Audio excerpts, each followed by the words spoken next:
Welcome to Shadow Frames, where forgotten images reveal their darkest secrets.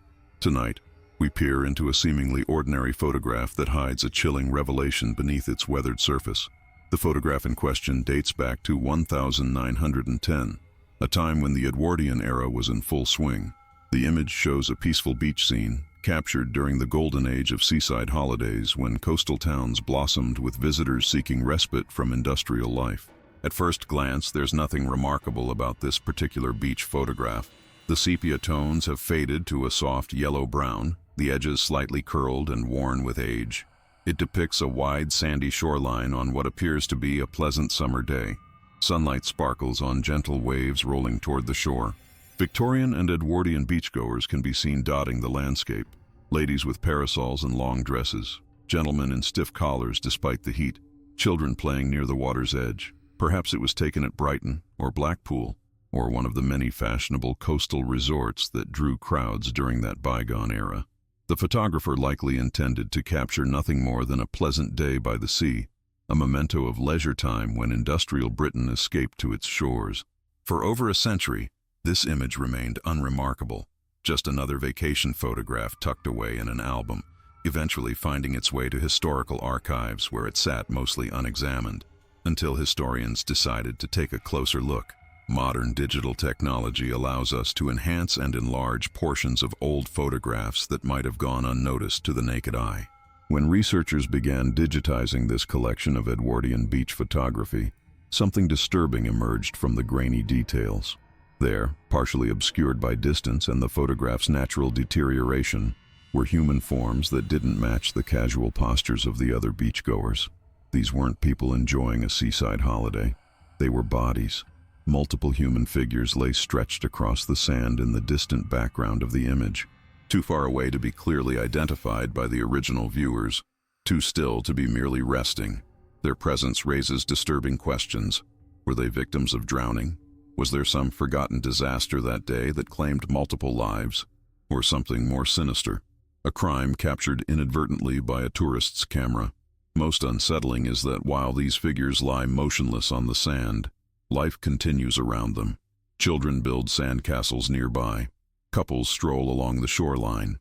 No one seems to notice, or perhaps more disturbingly, no one seems concerned by their presence. What tragedy befell this beach in 1910?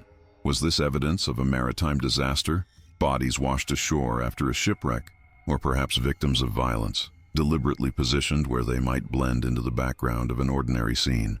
Tonight, we'll examine the photograph that has historians and forensic experts puzzled as we attempt to identify these forgotten figures and uncover the dark event that transformed a peaceful day at the seaside into an enduring mystery. Upon detailed analysis of the photograph, Dr. Eleanor Harrington, head curator of the Maritime Disaster Collection at the Coastal History Museum, identified what appears to be 7 distinct bodies. Most disturbing was their arrangement, not scattered haphazardly as drowning victims typically wash ashore, but positioned in an almost deliberate pattern along the tide line. What strikes me as particularly unusual, Dr. Harrington noted in her preliminary report, is the complete lack of emergency response visible in the photograph. No police cordons, no medical personnel, not even curious onlookers gathered around the bodies. The mysterious photograph emerged from the estate sale of Gerald Thornfield, a wealthy industrialist who had maintained extensive property along Britain's southern coast. His great-granddaughter discovered it in a leather-bound album labeled simply Summer Recollections, mixed among dozens of innocuous family holiday snapshots. Forensic photographic analyst Samuel Westerly spent 3 months enhancing the image using specialized techniques that revealed even more disturbing details. The bodies appear to be wearing fragments of uniform, possibly maritime in origin. But what's truly puzzling is the lack of visible trauma. They're arranged as if sleeping, not victims of violent death. Local newspaper archives from 1910 reveal no major shipwrecks or drowning incidents reported in coastal papers during that summer. However, one small notice in the August 7th edition of the Daily Telegraph makes cryptic reference to a regrettable incident involving foreign sailors that was promptly addressed by local authorities. Maritime historian Margaret Fuller believes this may connect to a largely forgotten diplomatic incident involving the disappearance of several Russian naval officers during a goodwill visit to Britain. There were significant tensions between Britain and Russia during this period, despite official attempts at rapprochement. The deaths of Russian sailors on British soil would have been extremely sensitive, potentially explosive enough to warrant a cover-up. Most chilling is the possibility that the photographer was complicit in documenting the aftermath of something sinister. The camera angle, the framing that includes both carefree holidaymakers and the distant bodies, it suggests a deliberate choice rather than coincidence. Professor James Blackwell of King's College London, specialist in Edwardian-era crime, believes the photograph may represent evidence of espionage gone wrong. The early 20th century was rife with international intrigue. British intelligence services were particularly active along coastal regions, monitoring foreign visitors. These bodies could represent the collateral damage of such operations, hastily covered up to prevent public panic. Adding to the mystery, chemical analysis of the photograph reveals traces of tampering, areas where the emulsion appears to have been deliberately altered, perhaps to obscure identifying features of the bodies or individuals nearby. What happened on that sunny beach day over a century ago? Was it a tragedy hidden in plain sight? A crime committed with the confidence that the victims, likely foreigners, would merit little official concern, or perhaps something even darker, an execution disguised as a drowning accident, captured forever by a photographer who may have been directed to document the scene. The truth may be lost to time, but the bodies on the beach remain frozen in that moment, silently demanding recognition, as holidaymakers around them remain forever oblivious to the horror in their midst. The photograph found its way to the desk of Inspector Maurice Kavanagh, recently retired from Scotland Yard's Special Branch. Despite his retirement, Kavanagh maintained connections to a shadowy network of intelligence officers and diplomatic personnel. His weathered hands trembled slightly as he examined the enhanced prints. "There's something about the posture," he muttered to Dr. Harrington during their third consultation. "These aren't drowning victims.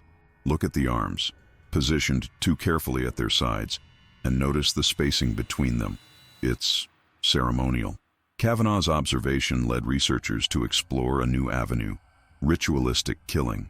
The inspector produced from his personal archives a confidential report dating to 1909 detailing surveillance of a secretive organization known as the Tidal Order, a splinter group of occultists obsessed with maritime sacrifice. They believed in appeasing ancient sea deities through human offering, Kavanagh explained. Their membership included influential figures, aristocrats, naval officers, even members of parliament. The investigation was quietly abandoned after pressure from above. The timing aligned disturbingly well with a period when several Eastern European sailors were reported missing from merchant vessels docked along Britain's southern coast, cases largely ignored by authorities as routine desertion. Further examination of the photograph revealed another anomaly. In the far right corner, partially obscured by a cluster of holidaymakers, stands a solitary figure facing away from the beach. Unlike the carefree postures of other beachgoers, this individual appears rigid, watchful, a sentry rather than a vacationer. "That stance is military," noted Kavanagh, "and what he's holding isn't a walking stick, it's a ceremonial staff, similar to ones documented in Tidal Order paraphernalia." Most disturbing was the discovery of a second photograph in Thornfield's collection, taken approximately 20 minutes later, judging by the changed positions of shadows. In this image, the bodies are no longer visible on the beach, yet no retrieval operation is apparent. No authorities can be seen. The corpses simply vanished between exposures. "Consider what this implies," Dr. Harrington said during a closed-door presentation to colleagues. "Either multiple bodies were removed from a public beach without drawing attention, or they weren't dead at all," finished Professor Westerly. "They may have been participants in some form of ritual, only appearing deceased for its duration." This theory gained credibility when researchers located an obscure memoir by Russian diplomat Mikhail Petrovich, who described witnessing a most unusual ceremony involving my countrymen during an unofficial visit to Britain's coast in the summer of 1910. He wrote of watching men laid out as corpses, then rising again with the tide, reborn as servants of deeper powers. The memoir had been largely dismissed as the fanciful writing of a man who later suffered mental decline. But in light of the photograph, Petrovich's account demanded reconsideration. Perhaps most chilling was the marginal note in Gerald Thornfield's handwriting discovered on the album's inside cover. The transformation was complete. 7 entered the covenant willingly. When they rose, they were no longer themselves. The exchange continues unbroken. What ritual took place on that seemingly peaceful beach? Was it murder disguised as ceremony, or something more incomprehensible? A genuine attempt to transform human beings through some arcane practice? And most unsettling, if the seven figures did indeed walk away afterward, where did they go? The mystery deepened when Dr. Harrington received an unexpected visitor at her office, an elderly woman who introduced herself simply as Annis. Her wrinkled hands clutched a weathered journal as she explained her connection to the beach photograph. "My grandmother was there that day," she whispered. "She never spoke of it until her final days. What she told me, I've carried this burden for decades."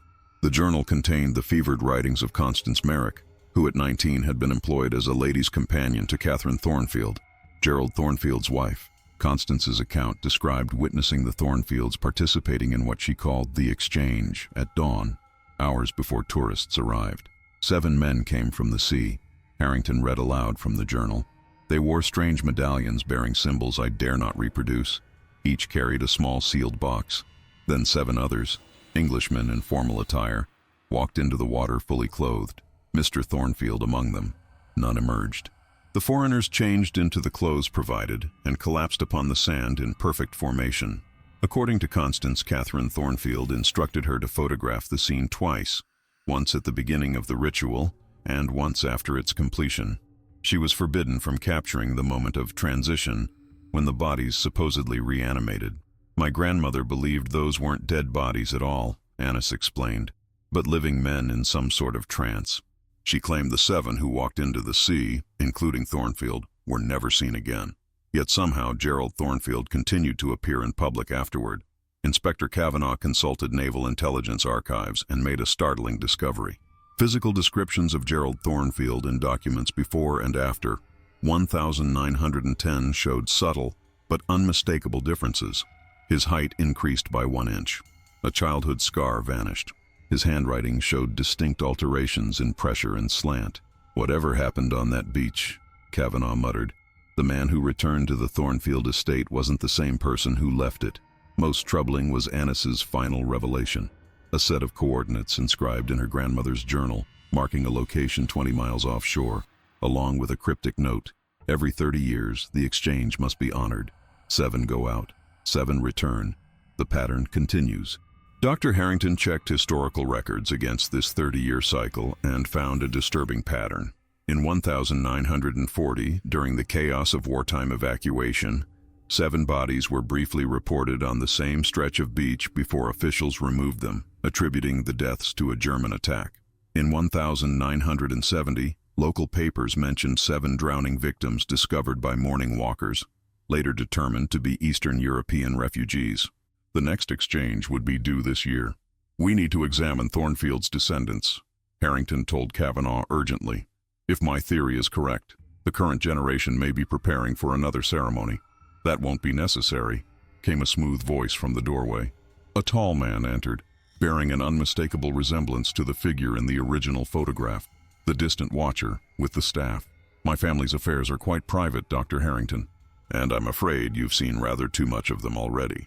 William Thornfield stood in the doorway, impeccably dressed in a charcoal suit that seemed to absorb rather than reflect the office lighting. His posture was unnaturally perfect, shoulders squared with military precision, head held at an angle that suggested both authority and detachment. "My great-grandfather kept meticulous records," William continued, stepping further into the room. "He would be disappointed by your crude theories about occult rituals and body snatching." Dr. Harrington instinctively positioned herself between Annis and the intruder. "The photograph speaks for itself, Mr. Thornfield, as do the 30-year intervals of unexplained deaths." William's smile never reached his eyes. "I've come to offer context, Doctor. A courtesy before we officially deny everything and begin legal proceedings for defamation." He produced an antiquated brass key and placed it deliberately on Harrington's desk. "The Thornfield Marine Research Institute has existed for over a century. My family pioneered experimental diving techniques that required extensive training. What you're seeing in that photograph is a controlled breathing exercise. The bodies are actually volunteer divers practicing suspended animation techniques." Kavanaugh stepped forward. "Rubbish. No diving technique in 1910 could—" "Our methods were classified," William interrupted, "under direct protection of the Admiralty. Those Russian sailors were diplomatic guests, invited to observe our advances in underwater operations. The secrecy was due to national security, not nefarious plots. Harrington studied William carefully. His explanation was plausible enough for public consumption, yet something about him felt fundamentally wrong. The careful precision of his movements, the unnatural stillness between gestures, as though he were operating unfamiliar machinery. The key unlocks our private archives, William continued. Visit tomorrow, verify everything for yourselves. Though I must insist the memoir and photograph remain with me today. Annis clutched her grandmother's journal tighter. She knew what she saw. The exchange is real. For a fraction of a second, William's composure slipped. Something flickered behind his eyes, ancient and cold, before the mask of affability returned. An old woman's fantasy, nothing more. Then explain the physical changes in your great-grandfather after 1910, Kavanaugh challenged. William sighed with theatrical patience.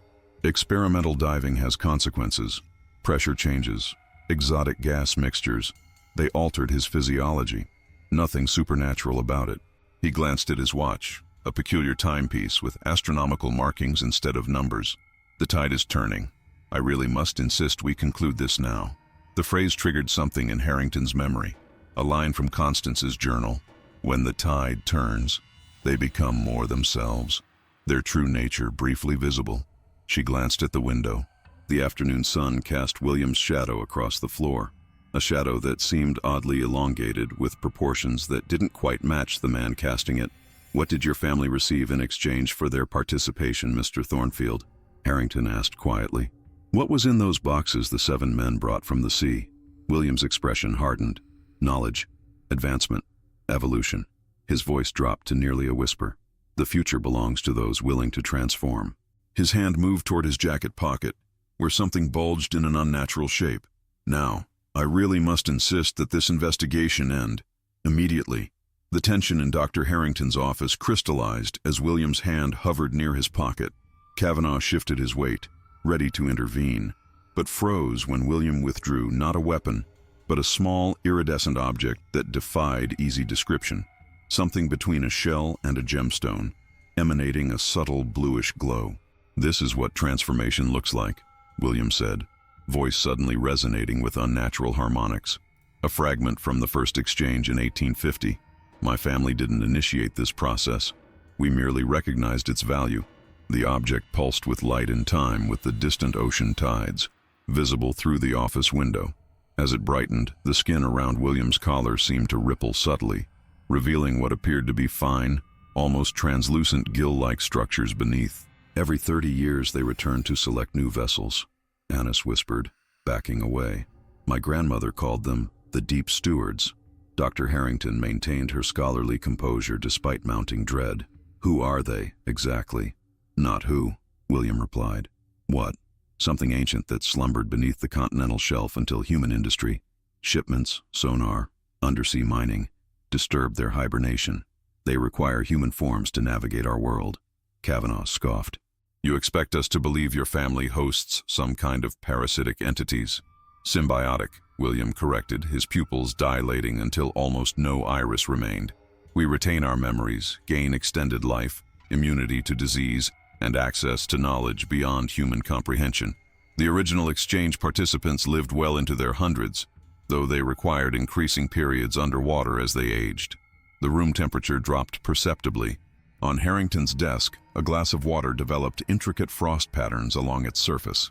The Russians weren't victims, William continued. They were pioneers from their own version of our program.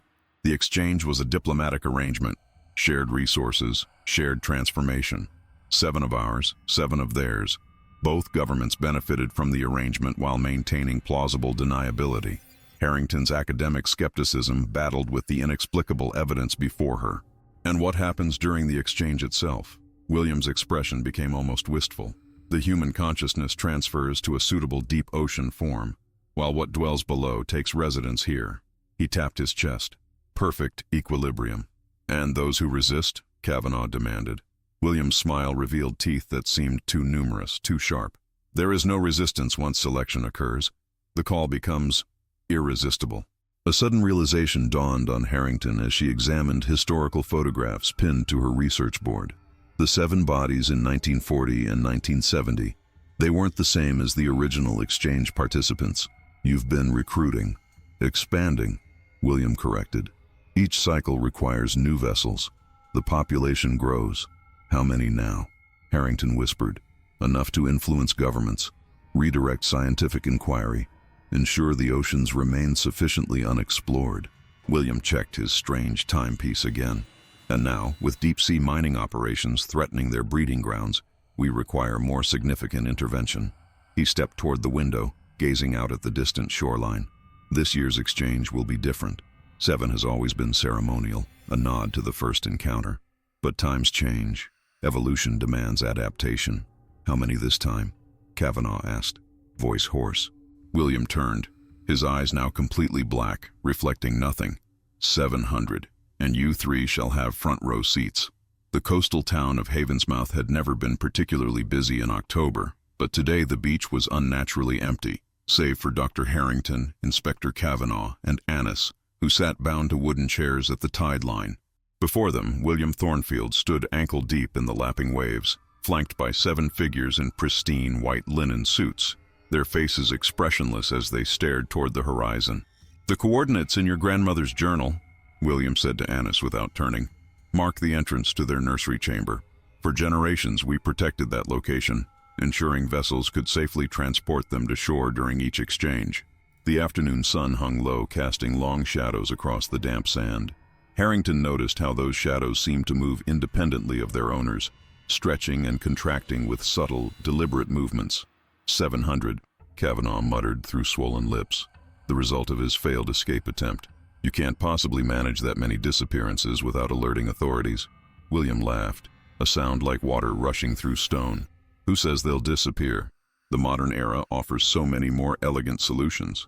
Social media influence, contaminated municipal water, airborne compounds released at strategic gathering points.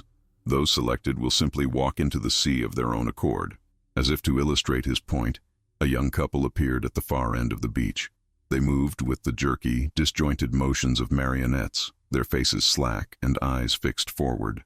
"Early arrivals," William noted with satisfaction. "The broadcast signal is working perfectly." Harrington followed his gaze to a series of unusual antenna-like structures positioned along the cliffside, technological updates to what had once been accomplished through ritual and direct contact. "Your entire operation depends on secrecy," Harrington said, playing for time as she worked at the ropes binding her wrists. "If we discovered your pattern, others will too." William turned, his movements unnaturally fluid. "Patterns can be broken. After tonight, there will be no more 30-year cycles, no more small exchanges. When 700 of us walk among you, holding positions of influence throughout government, industry, and academia, we'll prepare for the final phase, the Great Submergence." The tide was rising faster than natural currents could explain, water swirling around their chair legs despite the lack of wind or storm conditions. In the distance, more figures appeared on the beach path, dozens now, moving with the same puppet-like gait. "You still think this is about merely inhabiting human bodies," William continued. "Your perspective is so limited. We aren't taking your world. We're returning it to its original state." From his pocket he withdrew the iridescent object, now pulsing with blinding intensity. "3/4 of this planet is ocean, Doctor. Land was always meant to be temporary." Annis suddenly gasped. Looking toward the horizon, Harrington saw it too. A massive disturbance in the water nearly a mile offshore. The ocean was rising in a perfect dome, as if something enormous was pushing up from below. "They're coming," William whispered reverently. "The progenitors themselves. Not just their offspring this time." The water dome continued expanding, now easily visible to anyone along the coast. From nearby towns, sirens began to wail. Tsunami warnings triggered by the inexplicable oceanic anomaly. "Too late," William said with something like pity. "Far too late." The approaching dome of water suddenly shimmered with bioluminescence, casting an eerie blue glow across the darkening beach. But just as William turned to witness the arrival of his progenitors, a deafening mechanical roar split the air. Military helicopters appeared over the cliffside, spotlights stabbing down at the gathered figures. "Impossible," William hissed, his composed facade cracking. The broadcast signal should have affected all electronic communications in the region. Not all technology is vulnerable to your interference, came a voice from behind them. A figure emerged from the dunes, wearing what appeared to be a modified diving suit with unusual components. The helmet retracted, revealing a weathered face with eyes that matched William's inhuman darkness. "Admiral Thornfield," Kavanaugh gasped in recognition. "Gerald Thornfield's grandson," the Admiral confirmed, "from his actual human lineage." William's face contorted with rage. "You were purged from the family 70 years ago. The Deep Stewards rejected you." "They tried," the Admiral acknowledged, approaching with a strange device in his hands. "But rejection has its advantages. I maintained enough of their biological alterations to understand them, without surrendering my humanity. I've spent decades preparing for this cycle." The device in his hands emitted a high-pitched frequency that caused William and his white-suited companions to visibly recoil. Along the beach, the entranced arrivals stumbled, some falling to their knees as if suddenly awakened.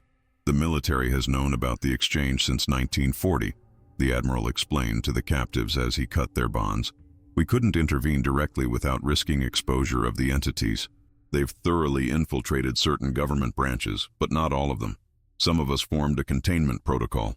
The massive water dome pulsed angrily, sending waves crashing against the shore. From beneath the surface, immense shadowy forms became visible, shapes that defied conventional marine biology, with undulating appendages and bioluminescent organs arranged in impossible geometries. "You can't stop them," William snarled, his human disguise slipping further as his skin developed a slick, translucent quality. "The progenitors have waited millennia for this convergence. The oceanic temperature, the pollution levels, the magnetic field disturbances, all perfect conditions for their full emergence." The Admiral adjusted his device. "We're not trying to stop them. We're redirecting them." He pointed to the cliffs where teams in similar suits were activating larger versions of his handheld emitter. "These frequencies will guide them to the mid-Atlantic ridge rather than the continental shelf. They can establish their colony there without human vessels." William laughed, the sound bubbling wetly. "You think you're saving humanity? The Deep Stewards are humanity's next evolutionary step. The oceans will rise regardless. Better to transform than drown." The Admiral's expression hardened. "That's their programming talking, not human choice."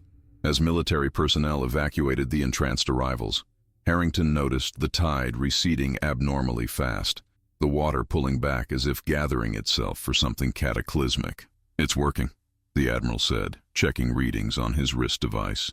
"The primary entities are changing course." But William's smile hadn't faded.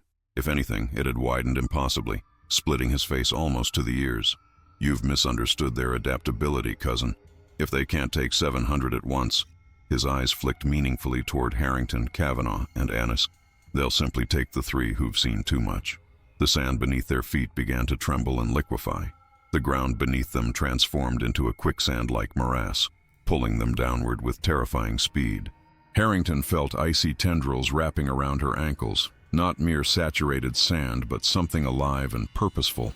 The Admiral lunged toward them but stopped short as William's form began a horrific metamorphosis. "You've focused on the ocean," William gurgled, his voice bubbling through a throat now lined with gill-like structures, "but forgot what lies beneath the shore." His body elongated, limbs stretching and fingers fusing into webbed appendages as his suit split apart. The 7 white-suited figures similarly convulsed, their transformations accelerating as they formed a circle around the sinking captives. "Secondary networks," the Admiral shouted over the chaos. "They've established subterranean channels beneath the coastline." Harrington, now waist-deep in the liquefied sand, reached desperately for Annis's hand. "The journal mentioned tunnels. Constance wrote about pathways beneath the shore where they wait between cycles." The helicopters above deployed teams on rappelling lines, but the beach was rapidly becoming a sinkhole. The transformed William moved with impossible speed, intercepting 2 soldiers before they could reach the captives, dragging them into the collapsing ground. Kavanaugh, sinking faster due to his weight, managed to extract something from his pocket, a small metallic object that caught the fading light. "My service revolver won't help us," he called out, "but this might." He pressed a button on what Harrington now recognized as an emergency maritime beacon. Naval frequency, completely mechanical. No electronics for them to disrupt. The Admiral's expression shifted from despair to calculated determination. He tapped commands into his wrist device, recalibrating the emitters on the cliffside. 3 minutes until targeting lock. Hold on. Now chest deep, Harrington felt something massive moving beneath them. Not the smaller entities like William, but something ancient and vast. The sand around them began to glow with the same bioluminescence as the ocean dome, patterns pulsing in hypnotic sequences. "Don't look at the lights," Annis cried, squeezing her eyes shut. "My grandmother wrote, they capture your mind through visual patterns." The Admiral fired a grappling line toward them, but it fell short as the beach continued to collapse inward. The military personnel retreated to higher ground as the sinkhole expanded, threatening to undermine the entire shoreline. "They're not just taking us," Harrington realized with horror. "They're creating a land breach, a channel for the progenitors to access inland waters." The bioluminescent patterns intensified, and Harrington felt her consciousness wavering despite her averted gaze. The patterns somehow projected directly into her mind's eye. Visions of ancient seas, of human cities submerged, of a world returned to primordial waters. 30 seconds to targeting lock," the Admiral shouted, his voice seeming distant now. William, no longer recognizably human, circled them with fluid, predatory movements. "Witness the truth of your species," he hissed through a mouth filled with translucent needle teeth, born from the ocean, returning to it. "Your terrestrial phase was always temporary." The sinking captives had only their heads above the surface now as something massive surged upward beneath them, an entity so large it defied comprehension, a living cathedral of flesh and light rising from depths beyond human exploration. As the enormous entity propelled them upward, the sand parted like liquid mercury, revealing a vast subterranean cavern beneath the beach. Its walls pulsed with the same bioluminescence that had nearly hypnotized them, illuminating a space that couldn't, exist beneath the ordinary shoreline of Haven's Mouth. They landed hard on a raised structure resembling coral, but organic and responsive to touch. Gasping for breath, Harrington looked up to see William and his transformed companions arrayed in a semicircle, their bodies now fully adapted to their true nature, humanoid only in the vaguest sense, with elongated limbs, translucent skin revealing complex circulatory systems pulsing with luminous fluid, and eyes that seemed to contain entire oceanic depths. "Welcome to the nursery chamber." William's voice resonated directly in their minds rather than through the water-thick air. Few surface dwellers have witnessed this place and remained unchanged. The cavern extended far beyond what seemed physically possible, disappearing into darkness in all directions. Suspended in the center was what appeared to be an enormous egg sac containing thousands of translucent, faintly glowing orbs. Each pulsed with internal movement, silhouettes of developing forms visible within. "The exchange was never about mere body snatching," William continued, gesturing toward the egg sac. "It was preparation. Each human vessel helps acclimate these offspring to terrestrial conditions. Our consciousnesses shape their development, creating hybrids that can exist in both worlds." Above them, the ceiling of the cavern trembled as the Admiral's sonic devices engaged at full power. Cracks appeared in the stone, sending cascades of seawater pouring through. "You've studied our 30-year cycle," William acknowledged, but missed its purpose. Each exchange produced a new generation, gradually increasing in number and capability. The 700 we called today weren't meant as vessels, but as sustenance, the final nutritional surge these young ones need to reach maturity. Horror dawned on Harrington as she realized they were witnessing not just an invasion plan, but a birth, the culmination of a reproductive cycle spanning over a century. "Humanity isn't being replaced," she whispered. "We're midwives." William's lipless mouth formed something approximating a smile. "Finally, understanding. Your species detected our presence throughout history, interpreting us through the limited framework of mythology.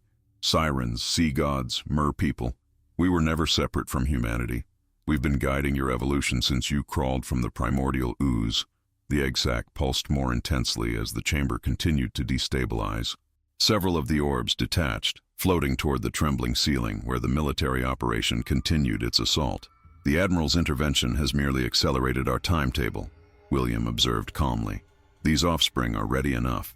They'll complete their development in human settlements rather than here." Kavanaugh struggled to his feet. "These things can't possibly blend into society." "They won't need to," William replied. "When 7,000 of them emerge simultaneously across coastal populations worldwide, Transformation will become the new normal. Coastal cities will adapt or drown, literally and figuratively. The first of the egg orbs reached the chamber ceiling, squeezing through the fractures into the world above, its bioluminescence dimming as it departed, camouflaging itself for the journey ahead. As hundreds of egg orbs ascended through the fractures in the chamber ceiling, Admiral Thornfield's voice crackled through the emergency communication system he'd established, old-fashioned radio waves that the entities couldn't easily disrupt. "Harrington, we've detected your beacon, deploying countermeasures in 30 seconds. William turned his elongated neck toward the sound, those bottomless eyes narrowing. "Your admiral doesn't understand. These offspring carry ancestral memories, knowledge of human civilization accumulated across 17 exchanges. They'll integrate seamlessly before revealing their true nature." Annis, who had been unnaturally quiet, suddenly stood with strange composure. When she spoke, her voice carried the same resonant quality that Williams had developed. "The first vessels were willing," she said, her eyes now reflecting the bioluminescence around them.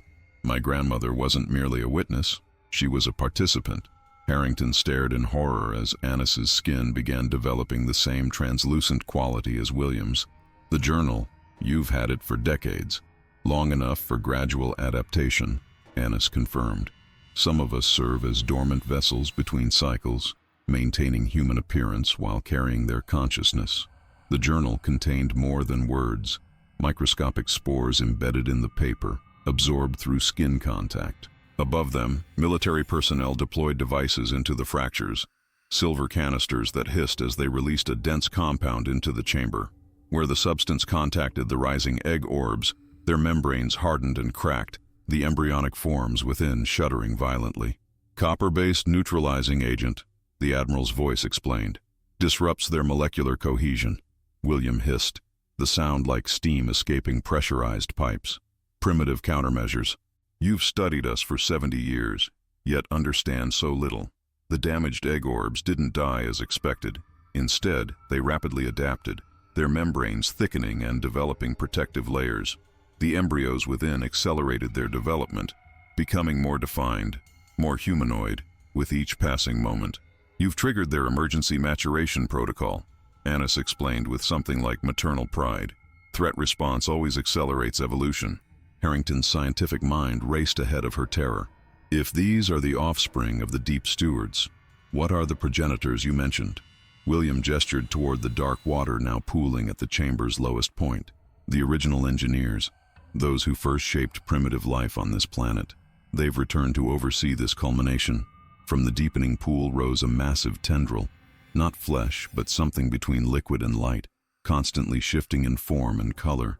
It stretched toward the damaged egg orbs, enveloping them in a cocoon of living energy. "The military doesn't realize they're facing the architects of life on Earth," William continued. "The progenitors seeded this world billions of years ago, creating all evolutionary branches as experiments. Humanity was merely the most recent test case, one that exceeded expected parameters." The tendril withdrew, leaving behind fully formed hybrids where damaged eggs had been. Humanoid figures with iridescent skin and eyes like William's, but more perfect, more seamless in their integration of human and oceanic characteristics. "The first exchange wasn't in 1850, Kavanaugh realized. That was just when your family formalized the arrangement. These entities have been infiltrating human bloodlines for millennia." The Admiral's voice returned, tense with urgency. "We've detected movement throughout the coastal water table. Multiple emergence points activating simultaneously across 6 continents. This isn't just happening here, it's global." As the global emergence accelerated, a haunting resonance filled the chamber.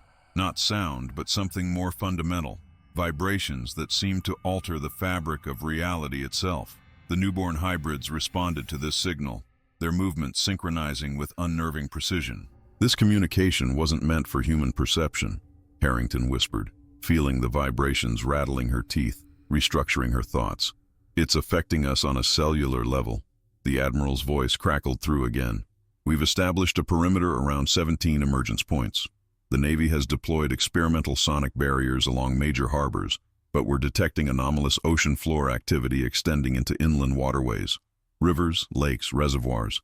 William turned toward the ceiling as more military personnel breached the chamber. His expression contained something almost like compassion. Your resistance represents the very quality that made humans such successful vessels. Adaptation against odds, defiance of natural limitations. The progenitors value these traits. It's why they selected Earth as an incubation world. The massive tendril of living light pulsed again, this time projecting images directly into their minds. Visions of ancient civilizations now lost beneath the waves, advanced cultures that had developed alongside the ocean rather than in opposition to it. Atlantis, Lemuria, Mu, names assigned by later humans to fragments of memory that survived the transitions. These weren't the first human societies to witness an emergence, Harrington realized, the images burning into her consciousness. They were hybrid societies themselves, previous successful integrations, until they failed, Kavanaugh added, his voice strained. Each civilization collapsed. William nodded. Each cycle requires refinement. The hybrids eventually become unstable, too human to return fully to the ocean, too transformed to remain terrestrial. This emergence will be different. The genetic adaptations have been perfected through 17 iterations. Annis, now fully transformed, approached Harrington with unsettling grace. We offer choice where the progenitors originally provided none. Join willingly, integrate consciously. Your knowledge, your understanding of human behavior, these make you ideal vessels for guiding the transition. The military's neutralizing agent continued pouring through the fractures, but the mature hybrids simply absorbed it now, their bodies processing the toxins into harmless compounds. They began moving toward the exits, their purpose clear, to reach the surface world. 7,000 ambassadors, William said, not to conquer but to transform. Coastal communities first, then inland populations. A gradual integration rather than replacement. The chamber shuddered violently as depth charges detonated somewhere offshore. The Admiral's desperate tactics were escalating. They don't understand what they're fighting, Annis said sadly. This isn't invasion. It's reunion. Humanity's terrestrial phase was always meant to be temporary, an evolutionary branch that would eventually rejoin its oceanic origins. Harrington felt something brush against her mind. Not William's influence or the progenitor's visions, but something older and deeper. A cellular memory awakening, reminding her body of its ancient origins in primordial seas. The ocean remembers us, she whispered, surprising herself with the words, even if we forgot it. The progenitor's tendril withdrew from Harrington's mind, leaving behind not just visions but something more profound, an altered perception. The chamber now appeared less alien, more familiar, as if she were recognizing something her DNA had always known but her conscious mind had forgotten. The human brain evolved to suppress these memories, William explained, noting her changed expression. Your species couldn't function on land while maintaining full awareness of your oceanic origins. The amnesia was necessary for your evolutionary branch to develop independently. Admiral Thornfield's voice had gone silent. The military presence above seemed to have withdrawn, or perhaps been overcome. In the unnatural quiet, Harrington could hear the hybrids communicating, not with speech but through subtle modulations of the bioluminescent patterns pulsing beneath their translucent skin. They're coordinating their dispersal patterns, she realized, each targeting specific population centers. Kavanaugh struggled against the influence permeating the chamber. If these are just ambassadors, why the deception? Why 30 years of secret exchanges instead of open contact? Human history provides that answer, William replied. Your reaction to difference is predictable. Fear, violence, containment. The Thornfield family understood this when they established the first formal exchange. Gradual integration was the only path that wouldn't trigger extinction-level conflict. Harrington noticed something peculiar about the mature hybrids preparing to depart. Subtle variations in their forms, some more humanoid, others more explicitly oceanic in their adaptations. Not uniform production, but deliberate diversity. You're creating a spectrum, she said suddenly. Different hybrid types for different environments and functions. Perceptive, Annis acknowledged. Some will serve as visible ambassadors, others as covert influencers within existing power structures. Some will transform water systems themselves, making them hospitable for those who follow. Outside the chamber, the ocean roared with unnatural intensity. Not military depth charges this time, but movement on a geological scale. Satellite feeds displayed on the military equipment abandoned by retreating soldiers showed massive displacement patterns across every ocean basin simultaneously. The continental shelves are being reshaped, Harrington whispered, watching in horror and awe as underwater topography transformed in real time. Not destruction, reconstruction, William corrected, restoring ancient coastlines that better serve amphibious civilization. Sea levels won't rise catastrophically as your climate models predict. They'll be precisely managed for optimal integration zones. The living light tendril extended toward Harrington once more, this time offering not visions but a choice, communicated through pure concept rather than language. Join consciously or resist and be overwhelmed when the transformation reached critical population percentage. What about those who can't adapt? She asked, thinking of inland populations, mountain communities, desert dwellers. Terrestrial preserves will be maintained, Annis assured her. Humanity won't be extinguished, merely recalibrated. Those who cannot or will not transform will continue under hybrid stewardship. The first wave of mature hybrids had reached the chamber exits, their bodies shifting to optimal swimming configurations as they prepared to ascend. Within hours, they would reach coastal cities worldwide, indistinguishable from humans until they chose to reveal themselves. Harrington faced the most profound decision in human history, not just for herself, but as perhaps the only scientifically credible witness who could accurately interpret what was happening: resistance or acceptance, warning humanity or helping guide its transformation. The shadow of a helicopter passed overhead, momentarily darkening the chamber as Harrington weighed her options. The military would return with deadlier countermeasures, perhaps nuclear options, humanity's reflexive response to the unknown. Yet complete surrender to this transformation felt equally wrong. There's a third option, she said, surprising William and Annis. Conscious partnership rather than absorption or resistance. The tendril of living light vibrated with what felt like curiosity. Humanity deserves agency in this process, Harrington continued. Not stewardship, not preservation in terrestrial zoos, but genuine collaboration in designing our shared future. She turned to face the massive egg sac still pulsing at the center of the chamber. These offspring carry human memories and DNA, but they've been shaped without human consent. True integration would involve mutual adaptation, you becoming more like us in understanding choice, even as we reconnect with our oceanic origins. William's expression shifted to something unreadable. The progenitors have never considered negotiation, because they've operated through deception and selective breeding, Kavanaugh interjected, finding his voice again. Secret exchanges rather than open discourse. A tremor ran through the chamber, not military bombardment, but a response from deeper ocean regions. The progenitors were communicating. They're considering it, Annis said, surprise evident in her voice. Your proposal represents an evolutionary approach they hadn't anticipated. Harrington pressed her advantage. Halt the dispersal of these first-wave hybrids. Instead, establish contact zones, designated coastal areas where willing humans can meet your ambassadors openly. Let humanity process this revelation gradually, rather than through infiltration. The bioluminescent patterns throughout the chamber pulsed in complex sequences as the entities communicated among themselves. Several of the mature hybrids paused at the exits, awaiting new direction. What you're proposing would delay integration by decades, William objected, but would result in stable integration rather than resistance and conflict, Harrington countered. Your previous attempts with ancient civilizations collapsed because they were imposed rather than chosen. The Admiral's voice suddenly crackled through the abandoned communication equipment. Harrington, we've detected your proposal through our monitoring equipment. The President has authorized me to negotiate provisional terms.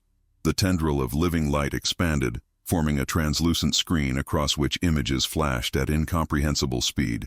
The progenitors processing millennia of planning against this unexpected development. They recognize the efficiency in your approach, Annis translated. Forced adaptation creates resistance patterns that ultimately require more energy to overcome than consensual transformation. William's elongated form seemed to deflate slightly. 7,000 years of planning, adjusted in minutes by a single human perspective. He sounded almost amused. Perhaps this is why they selected your species initially.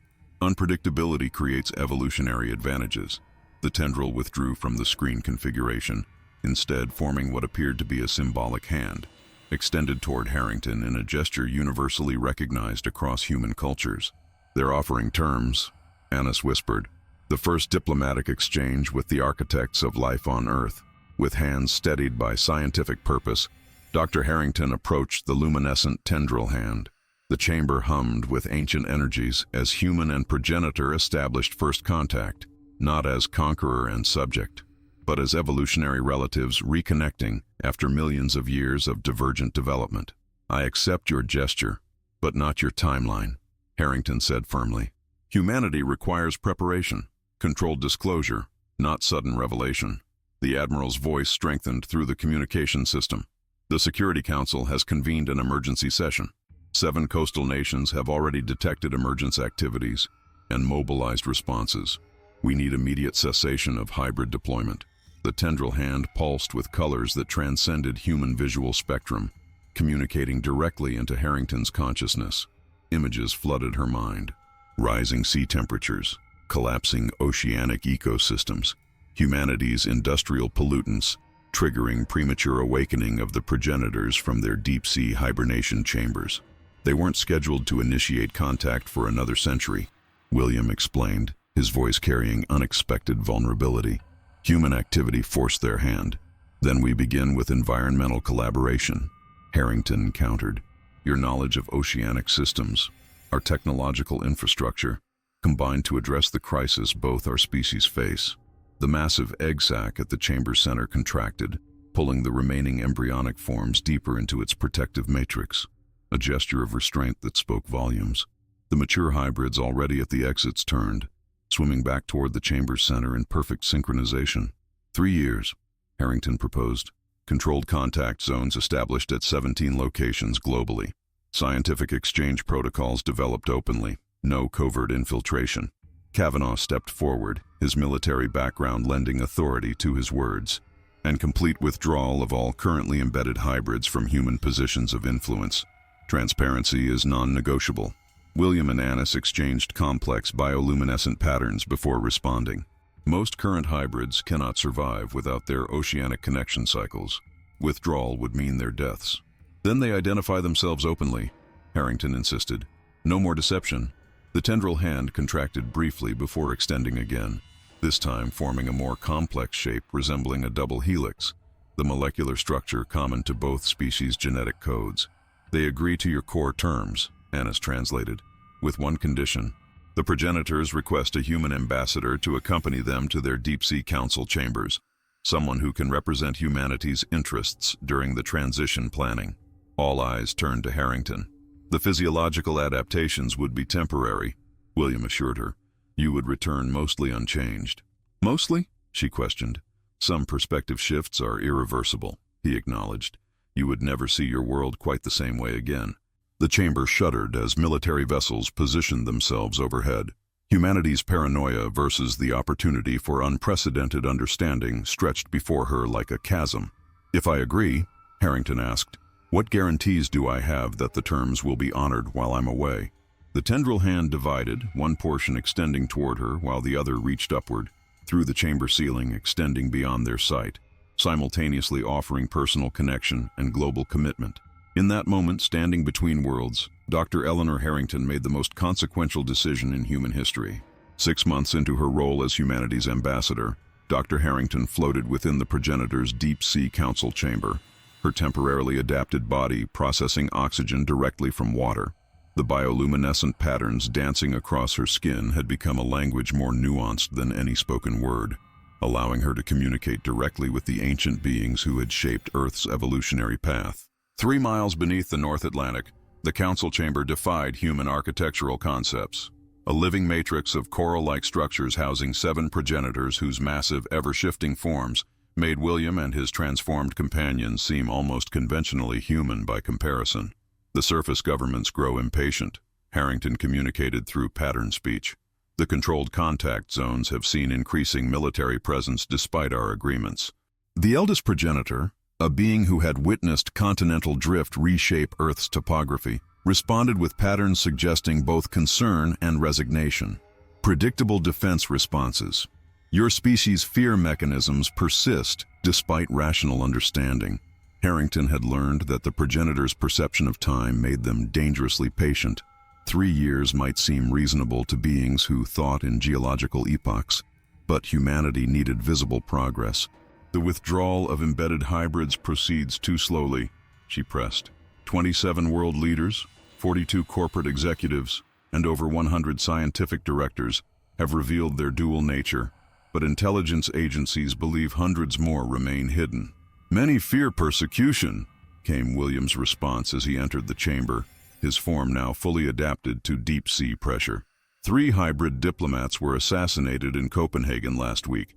On specialized viewing membranes, Harrington monitored news broadcasts from the surface. Public reaction to the revelations had fractured predictably. Religious interpretation, scientific fascination, militaristic paranoia, and environmental optimism creating a kaleidoscope of human response. "The oceanic restoration projects are our strongest evidence of good faith," Harrington noted.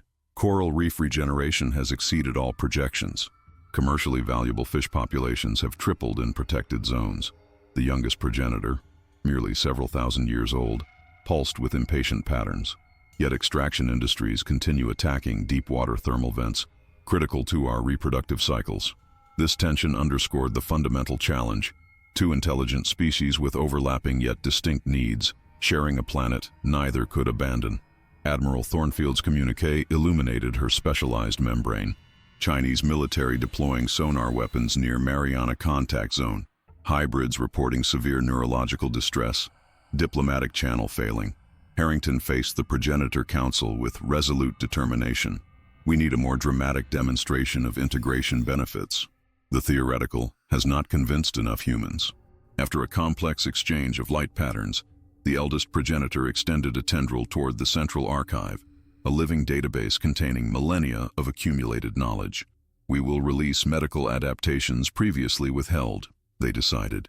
Treatments for 17 human diseases derived from our cellular regeneration processes. Harrington recognized this concession's value. Cancer therapies alone would transform public perception, but also its inherent risk. Advanced biomedical knowledge would accelerate humanity's already dangerous technological progression.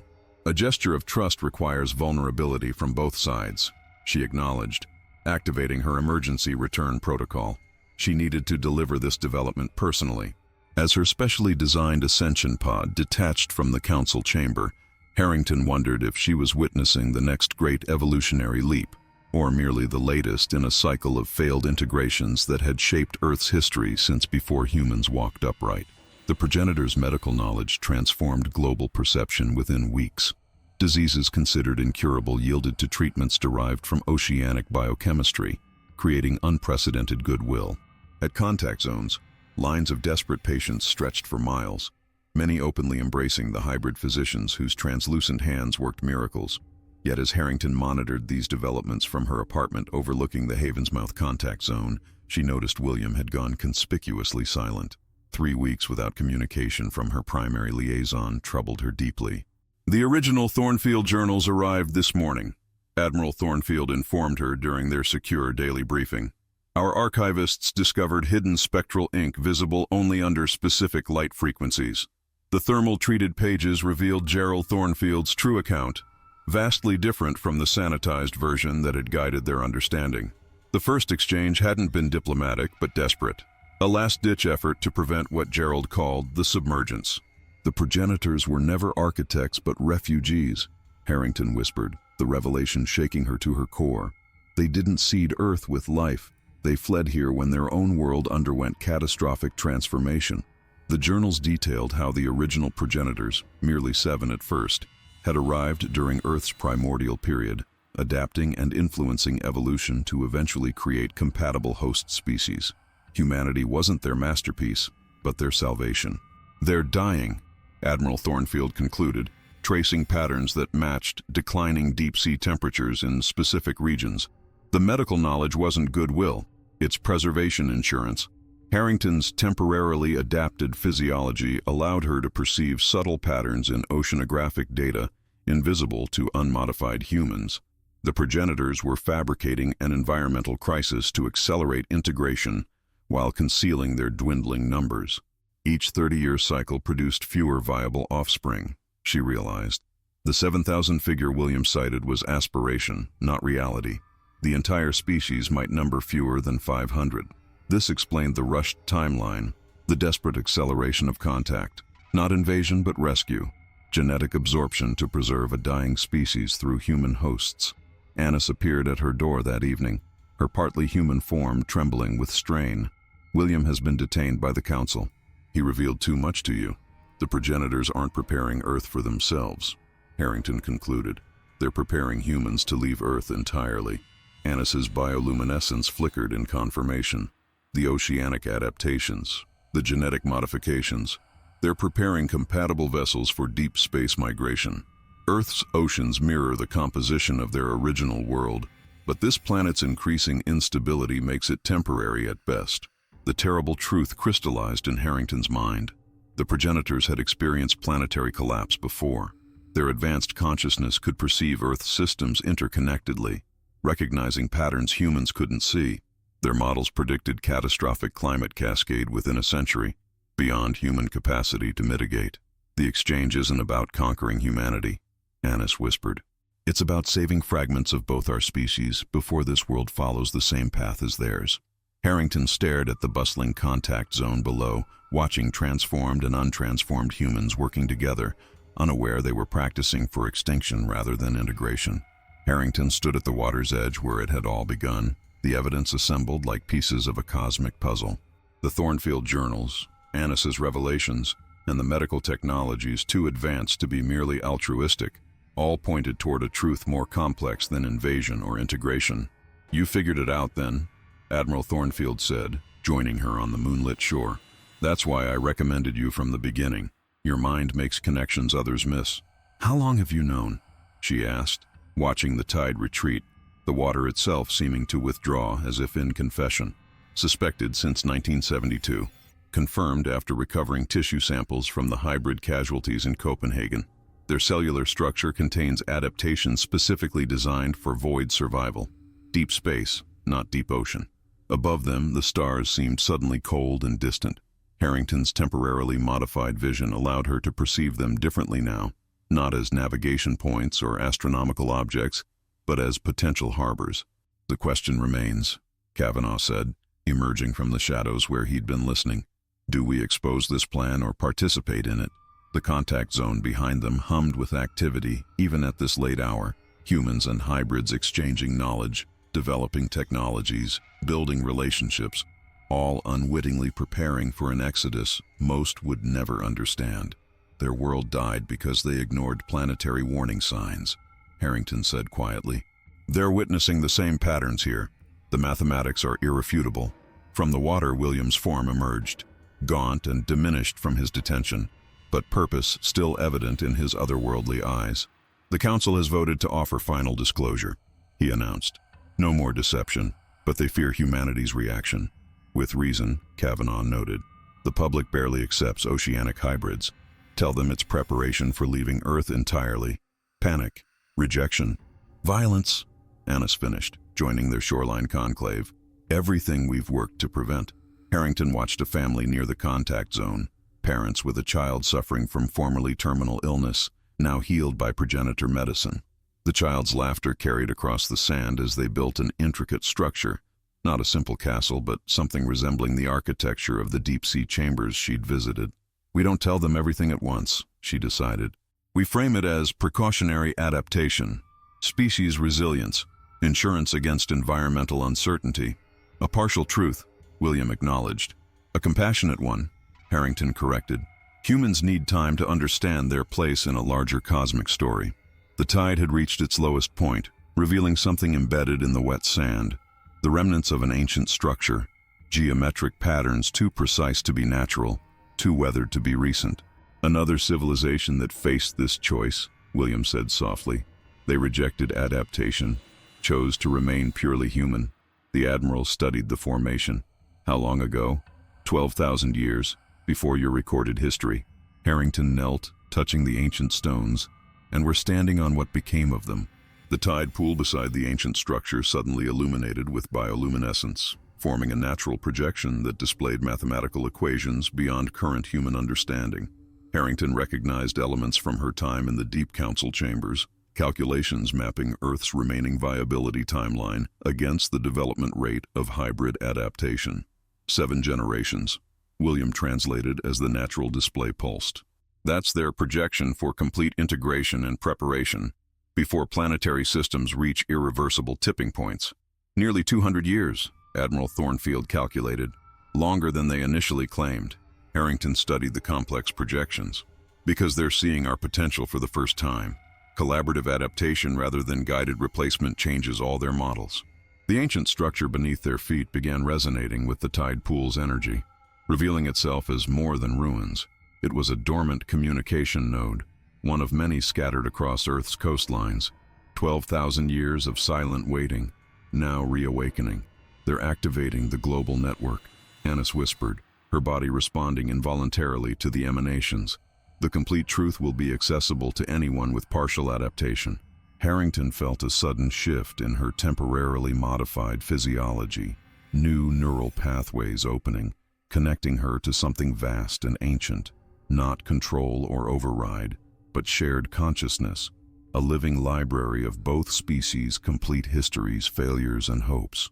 This is their true gift, she gasped as understanding flooded her mind. Not just medical technology or environmental restoration, knowledge without filters. Through this connection, she witnessed the progenitor's home world's final days, not destroyed by external forces but by biological incompatibility with rapidly changing conditions. Their desperate migration across space, their careful cultivation of Earth's early life to eventually create compatible partner species. Cycles of attempted integration, some peaceful, others catastrophic.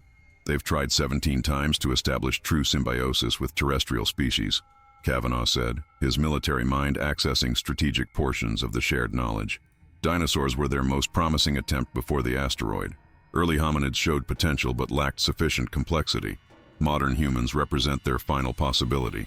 Most revelatory was the progenitor's ultimate intention, not mere survival but transcendence.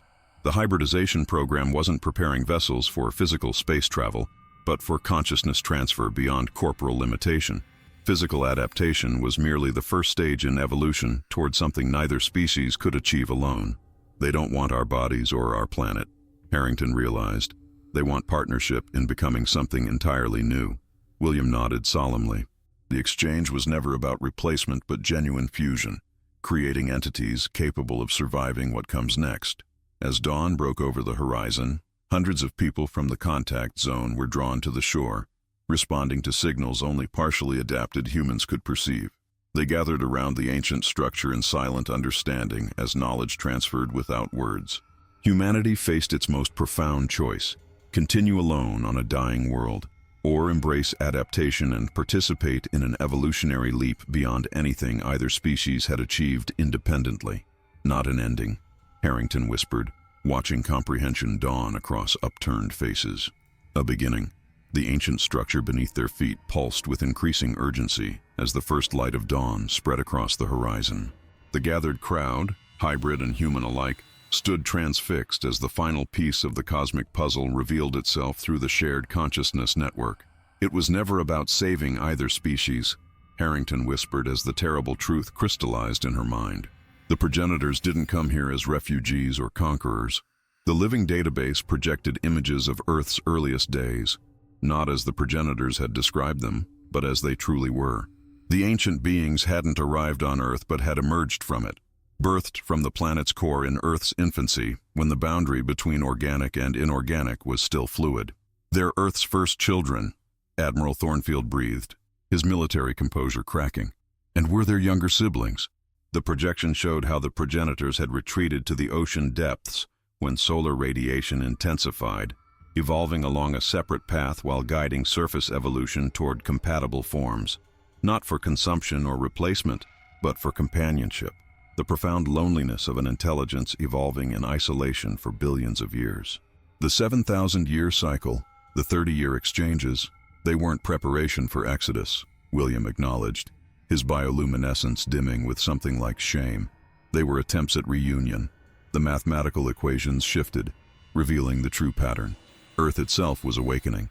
The planetary consciousness that had spawned both species was stirring after eons of dormancy, responding to the combined ecological impacts of human industry and progenitor manipulation. The climate changes, the oceanic disruptions, they're not just damage, Harrington realized. They're contractions, birth pangs. The ancient ruins vibrated beneath them, not a communication node but a sensory organ of something incomprehensibly vast, one of thousands worldwide, now synchronizing their activities for the first time since Earth's molten days. The planet isn't dying, Annis whispered. It's transforming, and it needs both its children to survive the process. In that moment of shared consciousness, every person present understood why true integration had always been the goal. Neither species could withstand planetary metamorphosis alone. Humans possessed adaptive creativity but lacked biological resilience. Progenitors held ancient knowledge but had lost the capacity for rapid evolution. This beach, Kavanaugh said, suddenly understanding the significance of the original photograph that had started their journey. The bodies weren't victims or infiltrators. They were witnesses to the last planetary pulse, the warning tremor before the actual awakening. As if responding to his realization, the sand beneath them shifted subtly, not an earthquake, but something more purposeful. The entire coastline was realigning itself, ancient geometries emerging as beaches worldwide began transforming into living interfaces between land and sea. "We have less time than we thought," William said urgently.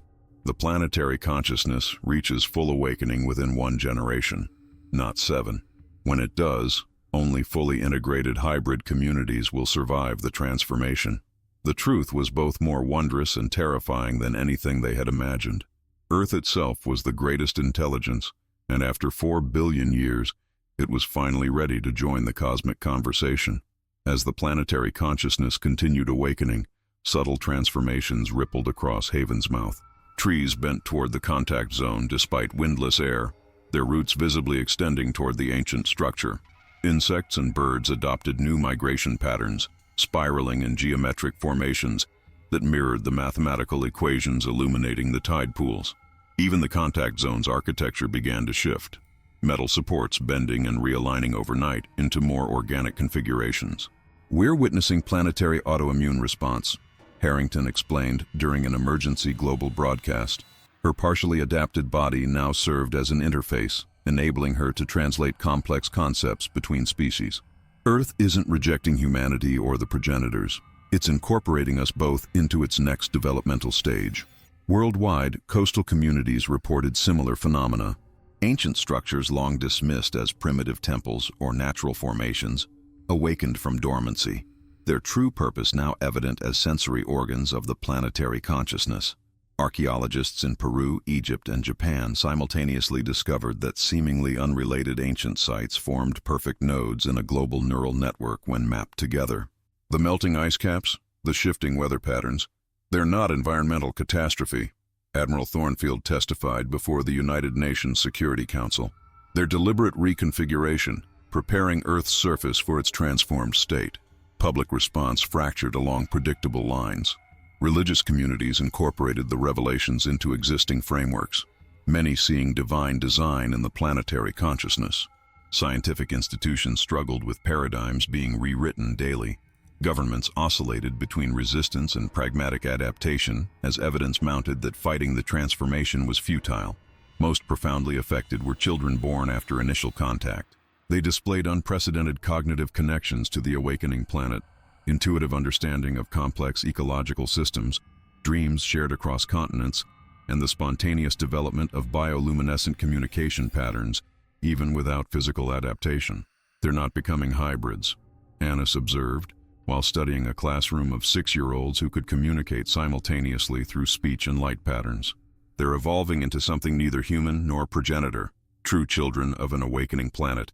William, once the transformation's evangelist, now found himself struggling with existential questions. For thousands of years, we defined ourselves against humanity, guiding, observing, occasionally integrating, but always separate. If complete reunion is inevitable, what becomes of our distinct consciousness, our history? Similar identity crises echoed across human institutions. If Earth itself possessed consciousness, what became of humanity's self-proclaimed dominion? What purpose remained for nation-states when planetary biology recognized no borders? Kavanaugh, practical as always, established the Transition Security Protocol, replacing military defense paradigms with adaptive resilience strategies. "We can't fight this," he explained to resistant generals, "but we can shape how we enter it." In Havensmouth's transformed tidal flats, Harrington stood with a delegation of scientists from 6 continents, watching as the evening tide brought an unprecedented gathering of marine life, species that should never share habitats somehow coexisting in the charged waters. "The question isn't whether we'll survive this transformation," she told them quietly. "It's whether we'll recognize ourselves after it's complete."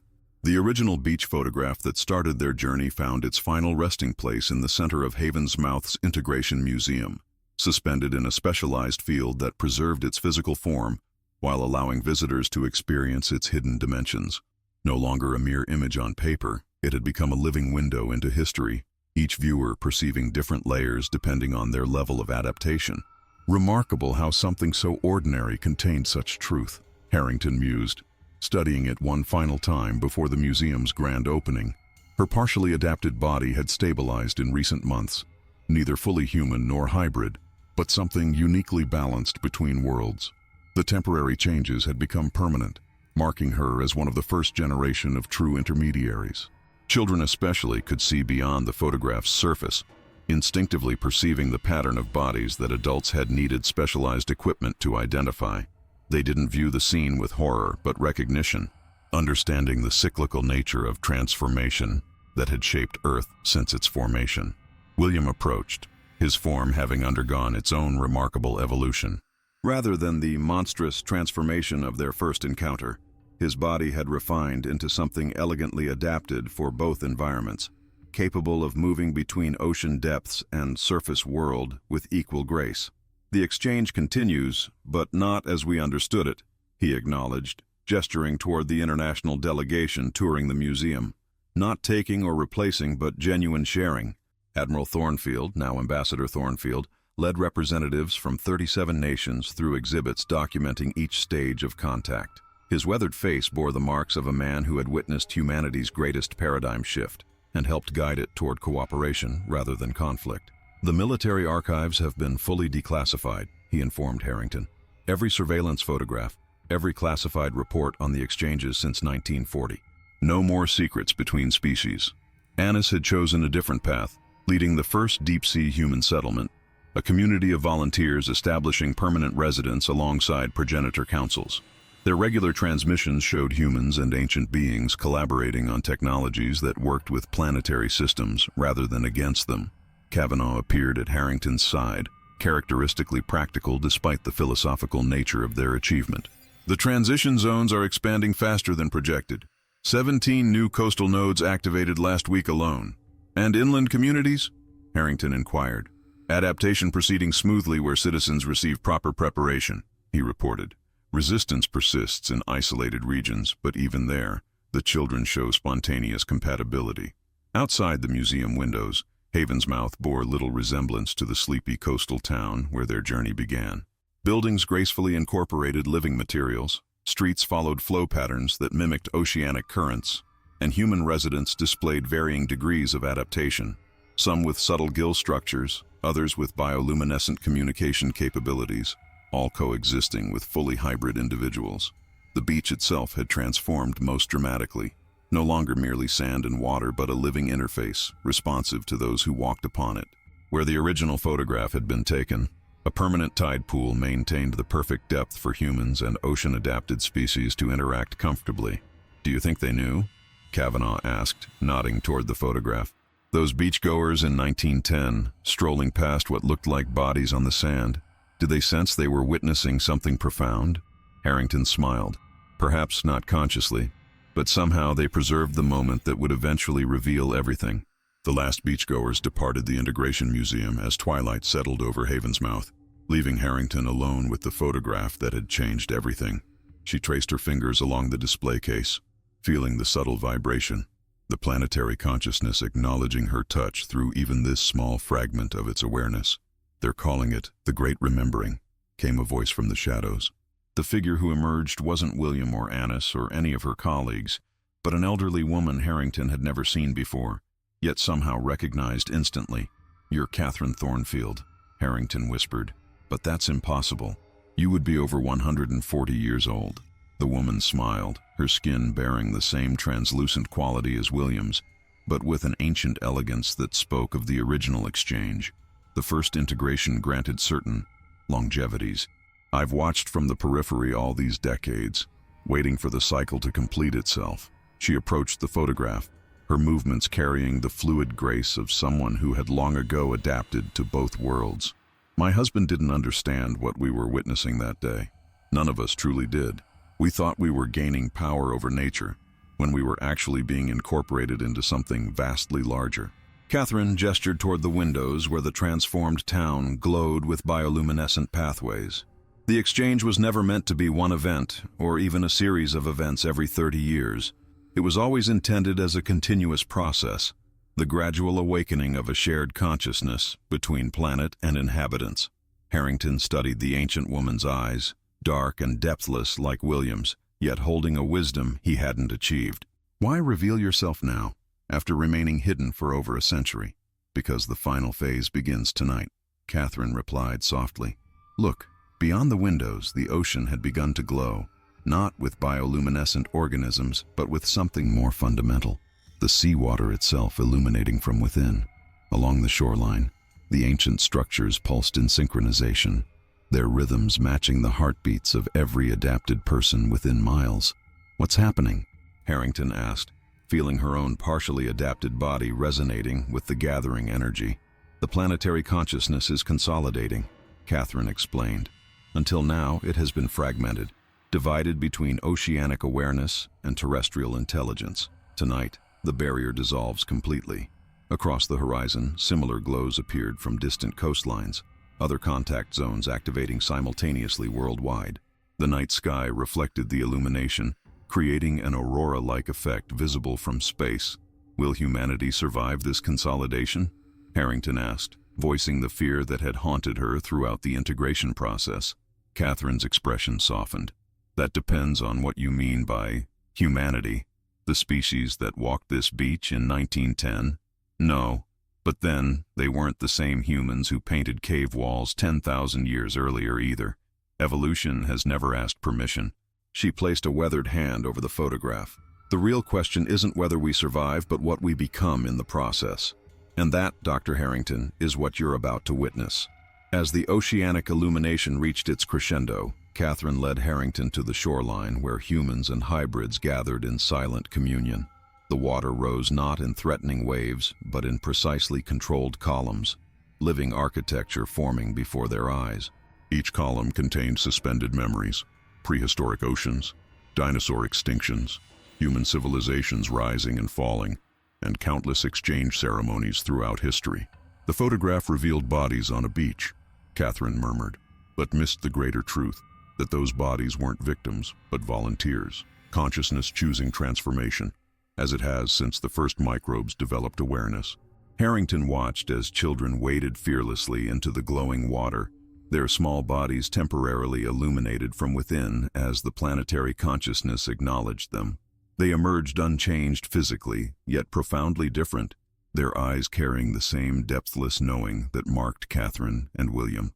They'll grow into the first generation that never knew separation, Catherine observed, neither fully terrestrial nor oceanic, but planetary in the truest sense. From across the world, reports flowed through the contact network, ancient structures activating simultaneously, spontaneous adaptations occurring even in populations that had resisted integration, and perhaps most significantly, the cessation of all geological instabilities. Earthquake zones quieted, volcanic regions stabilized, and weather patterns harmonized as Earth systems achieved unprecedented equilibrium. It's stabilizing itself through us, Harrington realized, using our consciousness as regulatory nodes within its larger awareness. The final transformation unfolded not with catastrophic upheaval, but with quiet certainty, humans and hybrids alike finding their place within the awakened planetary mind while maintaining individual identity. Not absorption, but collaboration. Not replacement, but enhancement.